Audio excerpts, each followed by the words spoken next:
بسم اللہ الرحمن الرحیم۔ السلام علیکم۔ القلم یوٹیوب چینل کے ناظرین کو خوش آمدید۔ حضرت زینب سلام اللہ علیہ واقعہ کربلا کے بعد جب وہ غمناک سفر کرتے ہوئے یزید کے دربار میں پہنچیں تو آپ کی نظر اپنے بھائی سید الشہداء امام حسین علیہ السلام کے کٹے سر پر پڑی تو آپ نے ایسی دردناک آواز میں فریاد کی کہ جس سے دربار میں کھڑے لوگ سہم گئے۔ اے حسین، اے محبوب رسول خدا، اے مکہ و منا کے بیٹے، اے فاطمہ زہرا، سید نساء العالمین کے بیٹے، اے محمد مصطفیٰ کی بیٹی کے بیٹے۔ راوی نے اس واقعے کو نقل کرتے ہوئے کہا، خدا کی قسم، حضرت زینب سلام اللہ علیہا کی اس آواز سے درباری رونے لگے، اور جب سب درباریوں نے رونا شروع کر دیا تو یزید ملعون خاموش ہو گیا، اور خاموش بھی ایسا ہوا کہ جیسے کوئی بت رکھا گیا ہو۔ کچھ ہی دیر کے بعد یزید نے امام حسین علیہ السلام کے لبوں اور دانتوں پر چھڑی مارنا شروع کر دی۔ رسول خدا صلی اللہ علیہ وآلہ وسلم کے صحابی ابو برزہ اسلمی بھی وہاں موجود تھے۔ انہوں نے یزید کو مخاطب کر کے کہا، اے یزید، تو نواسہ رسول اور فرزند زہرا کی اس طرح بے حرمتی کر رہا ہے۔ تمہیں معلوم ہے کہ پیغمبر اکرم صلی اللہ علیہ وآلہ وسلم حسنین کے لبوں اور دندان مبارک کو بوسہ دیتے تھے اور فرماتے تھے، تم دونوں جوانان جنت کے سردار ہو، جو تمہیں قتل کرے خدا اس کو قتل کرے اور اس پر لعنت کرے اور اس کے لیے جہنم کو آمادہ کرے، اور وہ بہت خراب جگہ ہے۔ جیسے ہی یزید نے یہ بات سنی تو وہ غصے سے چیخنے لگا اور حکم دیا کہ صحابی رسول صلی اللہ علیہ وآلہ وسلم کو باہر نکال دو۔ یزید ملعون اپنے غرور میں تھا اور سمجھ رہا تھا کہ کربلا میں کامیاب ہو گیا ہے، اور ان اشعار کو بلند آواز سے پڑھ رہا تھا جو اس کے اور آل امیہ کے دین مبین اسلام پر ایمان نہ رکھنے کی زندہ دلیل ہیں۔ کاش کہ میرے وہ بزرگ جو جنگ بدر میں قتل کر دیے گئے تھے وہ آج ہوتے اور دیکھتے کہ کس طرح قبیلہ ہزرج نیزہ مارنے کے بجائے گریہ زاری میں مشغول ہے۔ اس وقت وہ خوشی میں آواز دیتے اور کہتے، اے یزید، تیرے ہاتھ شل نہ ہوں، میں حنظف کی اولاد میں سے نہیں ہوں جو احمد رسول خدا صلی اللہ علیہ وآلہ وسلم کی اولاد سے انتقام نہ لوں۔ اس وقت علی ابن ابی طالب علیہ السلام کی شیر دل بیٹی حضرت زینب سلام اللہ علیہا کھڑی ہوئی اور ایک تاریخی خطبہ ارشاد فرمایا، بسم اللہ الرحمن الرحیم۔ سب تعریفیں اس خدا کے لیے ہیں جو کائنات کا پروردگار ہے، اور خدا کی رحمتیں نازل ہوں پیغمبر اکرم صلی اللہ علیہ وآلہ وسلم پر اور ان کی پاکیزہ عطرت و اہل بیت علیہم السلام پر۔ اما بعد، بالآخر ان لوگوں کا انجام برا ہے جنہوں نے اپنے دامن حیات کو برائیوں کی سیاہی سے داغدار کر کے اپنے خدا کی آیات کی تکذیب کی اور آیات پروردگار کا مذاق اڑایا۔ اے یزید، تو کیا سمجھتا ہے کہ تو نے ہم پر زمین کے گوشے اور آسمان کے کنارے تنگ کر دیے ہیں، اور آل رسول کو رسیوں اور زنجیروں میں جکڑ کر در بدر پھرانے سے تو خدا کی بارگاہ میں سرفراز ہوا اور ہم رسوا ہوئے ہیں؟ کیا تیرے خیال میں ہم مظلوم ہو کر ذلیل ہو گئے اور تو ظالم بن کر سربلند ہوا ہے؟ تو کیا سمجھتا ہے کہ ہم پر ظلم کر کے خدا کی بارگاہ میں تجھے شان و مقام حاصل ہو گیا ہے؟ آج تو اپنی ظاہری فتح کی خوشی میں سرمست ہے، مسرت و شادمانی سے سرشار ہو کر اپنے غالب ہونے پر اترا رہا ہے، اور خلافت کے ہمارے مسلمہ حقوق کو غصب کر کے خوشی اور سرور کا جشن منانے میں مشغول ہے۔ اپنی غلط سوچ پر مغرور نہ ہو اور ہوش کی سانس لے۔ کیا تو نے خدا کا یہ فرمان بھلا دیا ہے کہ حق کا انکار کرنے والے یہ خیال نہ کریں کہ ہم نے انہیں جو مہلت دی ہے وہ ان کے لیے بہتر ہے، بلکہ ہم نے انہیں اس لیے ڈھیل دے رکھی ہے کہ جی بھر کر اپنے گناہوں میں اضافہ کر لیں، اور ان کے لیے خوفناک عذاب معین کیا جا چکا ہے۔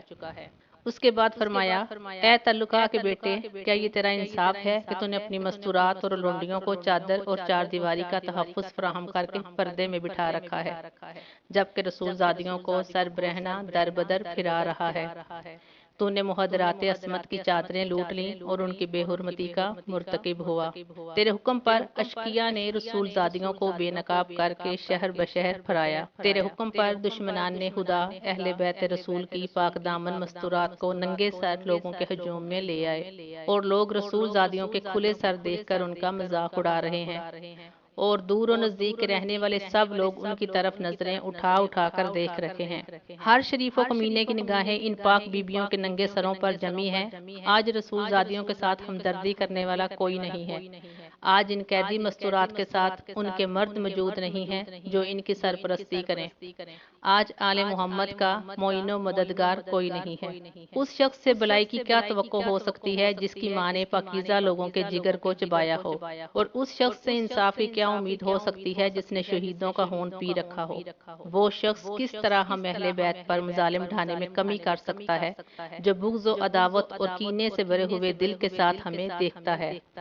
اے یزید، کیا تجھے شرم نہیں آتی کہ تو اتنے بڑے جرم کا ارتکاب کرنے اور اتنے بڑے گناہ کو انجام دینے کے باوجود فخر و مباحات کرتا ہوا یہ کہہ رہا ہے کہ آج اگر میرے اجداد موجود ہوتے تو ان کے دل باغ باغ ہو جاتے، اور مجھے دعائیں دیتے ہوئے کہتے کہ اے یزید تیرے ہاتھ شال نہ ہوں۔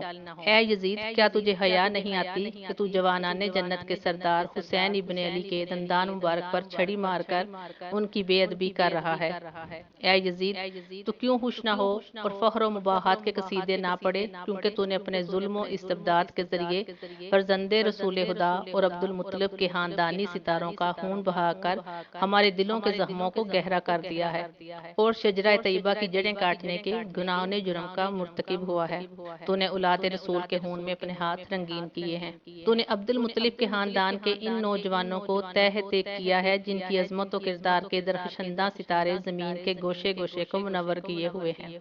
آج تو آل رسول کو قتل کر کے اپنے بدنہاد اسلاف کو پکار کر انہیں اپنی فتح کے گیت سنانے میں منہمک ہے۔ تو سمجھتا ہے کہ وہ تیری آواز سن رہے ہیں؟ ان قریب تو بھی اپنے ان کافر بزرگوں کے ساتھ جا ملے گا، اور اس وقت اپنی گفتار و کردار پر پشیمان ہو کر یہ آرزو کرے گا کہ کاش میرے ہاتھ شل ہو جاتے اور میری زبان بولنے سے عاجز ہوتی، اور میں نے جو کچھ کیا اور کہا اس سے باز رہتا۔ اس کے بعد حضرت زینب سلام اللہ علیہا نے آسمان کی طرف منہ کر کے بارگاہ الہی میں عرض کیا، اے ہمارے پروردگار، تو ہمارا حق ان ظالموں سے ہمیں دلا دے اور تو ہمارے حق کا بدلہ ان سے لے۔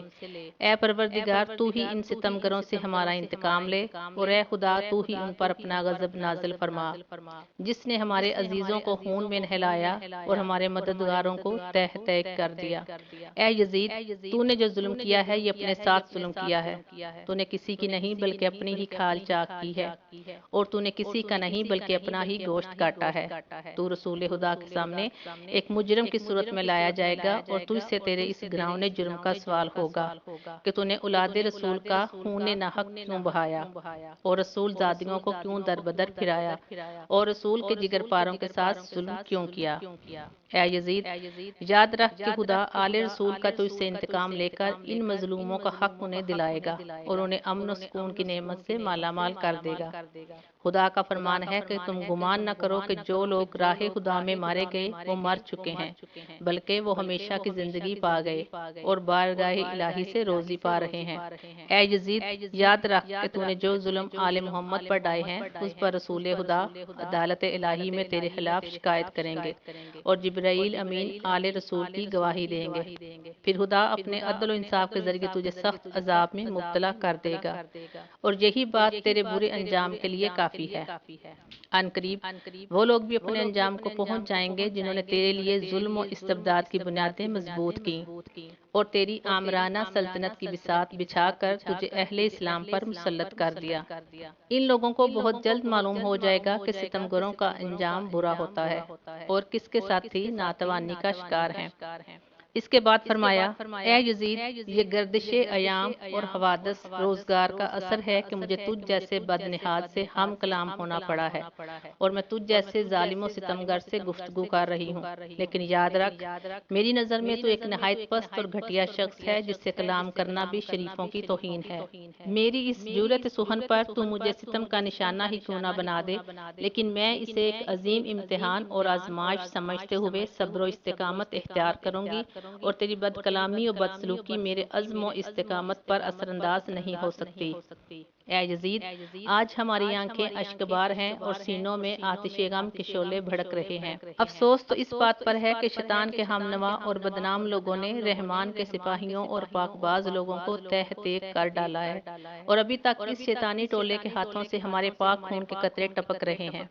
ان کے ناپاک دہن ہمارا گوشت چبانے میں مصروف ہیں، اور صحرا کے بیڑیے ان پاک باز شہیدوں کی مظلوم لاشوں کے ارد گرد گھوم رہے ہیں، اور جنگل کے نجس ترندے ان پاکیزہ جسموں کی بے حرمتی کر رہے ہیں۔ اے یزید، اگر آج تو ہماری مظلومیت پر خوش ہو رہا ہے اور اسے اپنے دل کی تسکین کا باعث سمجھ رہا ہے، تو یاد رکھ کہ جب قیامت کے دن اپنی بد کرداری کی سزا پائے گا تو اس کا برداشت کرنا تیرے بس سے باہر ہوگا۔ خدا عادل ہے اور وہ اپنے بندوں پر ظلم نہیں کرتا۔ ہم اپنی مظلومیت اپنے خدا کے سامنے پیش کرتے ہیں، اور ہر حال میں اسی کی عنایات اور عدل و انصاف پر ہمارا بھروسہ ہے۔ اے یزید، تو جتنا چاہے مکر و فریب کر لے اور بھرپور کوشش کر کے دیکھ لے، مگر تجھے معلوم ہونا چاہیے کہ تو نہ تو ہماری یاد لوگوں کے دلوں سے مٹا سکتا ہے اور نہ ہی وحی الہی کے پاکیزہ اثار محو کر سکتا ہے۔ تو یہ خام خیال اپنے دل سے نکال دے کہ ظاہر سازی کے ذریعے ہماری شان و منزلت کو پالے گا۔ تو نے جس گھناؤنے جرم کا ارتکاب کیا ہے، اس کا بدنما داغ اپنے دامن سے نہیں دھو پائے گا۔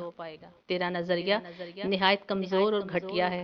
تیری حکومت میں گنتی کے چند دن باقی ہیں، تیرے سب ساتھی تیرا ساتھ چھوڑ جائیں گے۔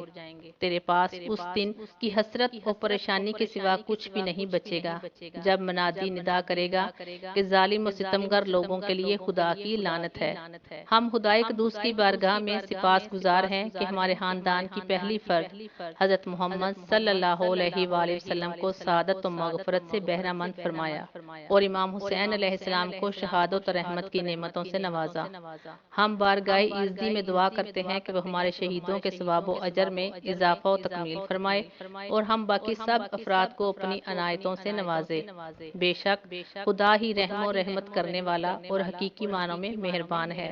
خدا کی عنایتوں کے سوا ہمیں کچھ مطلوب نہیں، اور ہمیں صرف اور صرف اسی کی ذات پر بھروسہ ہے، اس لیے کہ اس سے بہتر کوئی سہارا نہیں ہے۔